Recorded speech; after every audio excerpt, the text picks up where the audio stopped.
Salut toi. Alors, je voulais faire une vidéo sur le fait de grossir à Noël. Justement parce qu'il y a un an, j'ai commencé mon chemin vers le coaching en développement personnel en faisant des programmes sur la perte de poids. Et Noël, c'est vraiment la saison significative où, d'une part, soit on s'en fout complètement de prendre du poids parce qu'on sait que c'est Noël et que de toute façon on aura les bonnes résolutions de fin d'année et qu'en janvier on va pouvoir recommencer à être healthy, hein. Soit on a peur de grossir et du coup ça nous gâche un petit peu les fêtes. Donc j'aimerais reprendre les informations que je donnais à la même époque l'année dernière. Donc, qu'est-ce que je disais exactement l'année dernière à la même époque? C'est que malheureusement, généralement cette question, elle touche souvent des femmes. Et si je devais parler à un certain type de femmes, je parlerais aux femmes qui ont aujourd'hui entre 25 et 45 ans en 2019. Parce que on fait partie de cette génération qui a vu naître les mannequins hyper maigres, les Gisele Bündchen, les Kate Moss, les... je sais pas, mais en tout cas toutes ces meufs qui sont hyper maigres et qui ont 13 ans, enfin qui avaient 13 ans à l'époque. Et on a vu cette mode, même dans Friends, je revois Rachel, enfin je suis en train de re-regarder cette série qui date des années 90, que je vois les saisons, il y en a qui datent des années 98, un truc comme ça, donc moi j'avais 10 ans, je regardais ça. Et les meufs sont incroyablement maigres. Quand tu regardes les actrices, Patricia Arquette, elle est extrêmement maigre. Et elle est pas maigre d'une manière healthy, c'est vraiment pas... Tu te rends compte que c'est vraiment pas son métabolisme, hein. Au fil des saisons, elle a vraiment maigri pour la mode, réellement. Et nous, on a grandi, les femmes de ma génération, on a grandi avec cette image-là de la femme qui doit être mince, qui doit manger peu, ou alors qui doit manger normalement et jamais grossir. Ça n'arrive jamais, hein, faut arrêter. Et on nous a aussi donné des outils pour nous évaluer qui sont ni objectifs, ni efficaces. C'est-à-dire que quand on veut évaluer si on a grossi ou pas, plutôt que de se regarder dans la glace, de regarder notre style de vie de manière objective et de se dire j'ai changé ça, c'est pour ça que je me sens moins bien, moins énergique, moins ceci, moins cela, par rapport à cette époque-là où je me sentais bien. Et du coup, comme j'ai changé ça, évidemment, je me sens plus gros, plus léthargique, plus etc. Plutôt que de se dire ça, on monte sur la balance, on regarde, on voit qu'on a du poids en plus et on se dit ah merde, il faut que je perde du poids. Faut savoir que le poids, c'est pas une mesure objective de si t'as grossi ou pas. C'est-à-dire que si tu bois 1 litre d'eau, tu vas peser 1 kg de plus sur la balance. Si tu vas faire pipi, tu peux perdre jusqu'à 500 grammes. Si tu vas faire caca, encore plus. Enfin, c'est incroyable. Donc, le fait de se peser, ça n'est pas une mesure objective du tout. Et c'est ce qu'on fait à chaque fois, et c'est ce qu'on essaye de faire à chaque fois, et on fait des régimes qui nous font perdre en masse musculaire et pas en masse grasse, ce qui fait que parfois on perd du poids, mais on perd surtout des muscles, et du coup on perd pas de volume corporel, et du coup comme on perd pas de volume, on est content parce que sur la balance on pèse moins, mais au final dans les vêtements on est pareil quoi. Et à contrario, quand on commence à faire du sport, on pèse plus lourd, du coup on est complètement désespéré parce qu'on a pris du poids, alors qu'on est plus mince et qu'on est plus efficace quoi. Du coup c'est dingue comme on se flagelle pour ce genre de choses. Et quand je dis on, je m'inclus vraiment. Je m'inclus vraiment parce que il y a quelques temps, 1 ou 2 semaines, je suis montée sur la balance et j'avais pris, je crois que j'ai pris 10 kilos depuis que j'ai arrêté le crossfit. Ça fait 1 an maintenant.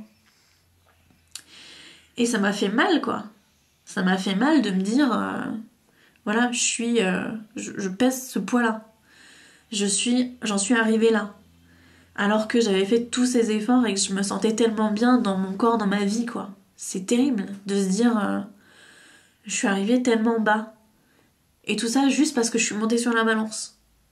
Je me suis pas dit, il faut que je sois plus active, il faut que je me sente mieux, il faut que ceci, il faut que cela. Non, je suis rentrée dans un jean et je me suis dit, il est trop petit pour moi, et après je suis montée sur la balance pour vérifier.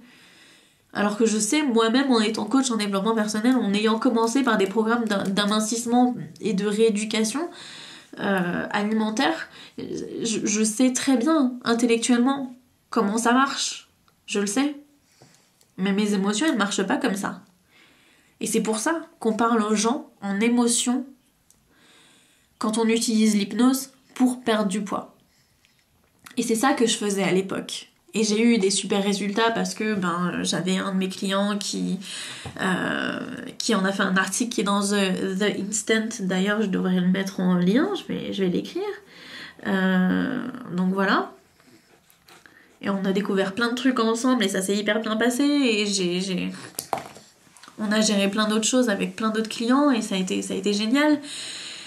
Et tout ça pour dire que quand on parle de la perte de poids, généralement on tacle pas les bonnes choses. C'est-à-dire qu'on tacle le poids, alors qu'en fait, ce qu'on veut vraiment, c'est perdre du volume, et le volume c'est du gras, et le gras ça pèse moins lourd que le muscle, donc c'est pas forcément le poids qu'il faut tacler. On tacle pas notre santé, si on a envie d'aller mieux, si on veut être plus actif ou pas, on tacle pas ce genre de choses. Et c'est terrible parce que c'est grave, quoi. C'est grave de se dire je vais baser mon moral, le sentiment, comment je me sens sur une mesure qui en fait veut rien dire, quoi. Je monte sur la balance, je pèse plus que ce que je me suis imposé, et du coup je me sens mal. Et si je pèse moins, et je me sens bien, et du coup je m'autorise des trucs. Mais c'est hyper malsain de faire ça parce que, encore une fois, c'est une mesure qui n'est pas objective. Ça devrait pas arriver. Et encore pire, on a attaché de l'émotionnel derrière tout ça. Du coup, quand on sait toutes ces informations, nos émotions, elles ne les acceptent pas de toute façon. J'ai beau savoir que le poids, c'est pas une mesure objective, quand je monte sur la balance et que je vois pas le poids que je veux, je suis toujours triste. Je me sens toujours mal. Je suis toujours pas bien. Et avec l'hypnose, on peut changer ça. Avec l'hypnose, on peut réussir, non pas à se raisonner, mais à être plus calme et avoir une plus grande plénitude par rapport à tout ça. Être dans l'acceptation de ce qui est en train de se passer. Plutôt que d'essayer de se battre contre nous-mêmes. Réussir à se comprendre. Plutôt que de se dire, il faut que je change tout. En fait, la question à laquelle il faut répondre quand on se dit j'ai grossi, c'est souvent de quoi est-ce que je me protège en faisant ça. Et ça, c'est une grande question. Et c'est difficile d'y répondre seul. Et c'est pour ça que si à chaque fois que tu montes sur ta balance et que ça change ton humeur, si t'as peur de grossir à Noël, t'as peur de grossir de manière générale, soit tu fais trop de sport, soit t'en fais pas assez. Quand tu fais des régimes, c'est souvent des yo-yo, enfin ce genre de choses que t'arrives pas à te raisonner émotionnellement, ni dans ton régime alimentaire. Je pense vraiment qu'il faut que tu te fasses aider. Et si t'as envie que cette personne qui t'aide, ça soit moi, ce que je te propose, c'est de me contacter directement via le lien Calendly qu'il y a dans la description et qui est un lien pour prendre un rendez-vous téléphonique avec moi. Il faut savoir que mes coachings, ils commencent à 2 000 €. Donc c'est pas pour tout le monde. C'est fait pour les gens qui ont vraiment besoin d'une aide, qui ont vraiment tout essayé et qui ont besoin de quelque chose, de quelqu'un à l'extérieur qui puisse avoir un regard objectif sur la situation. Voilà, donc si cette vidéo t'a plu, ce que je te propose c'est de laisser un petit pouce bleu, de mettre un petit commentaire et de partager la vidéo pour qu'elle soit mieux référencée. J'espère que ça t'a plu, j'espère que voilà, tu vas passer de très bonnes fêtes de Noël et de fin d'année. Et voilà. Allez, bisous.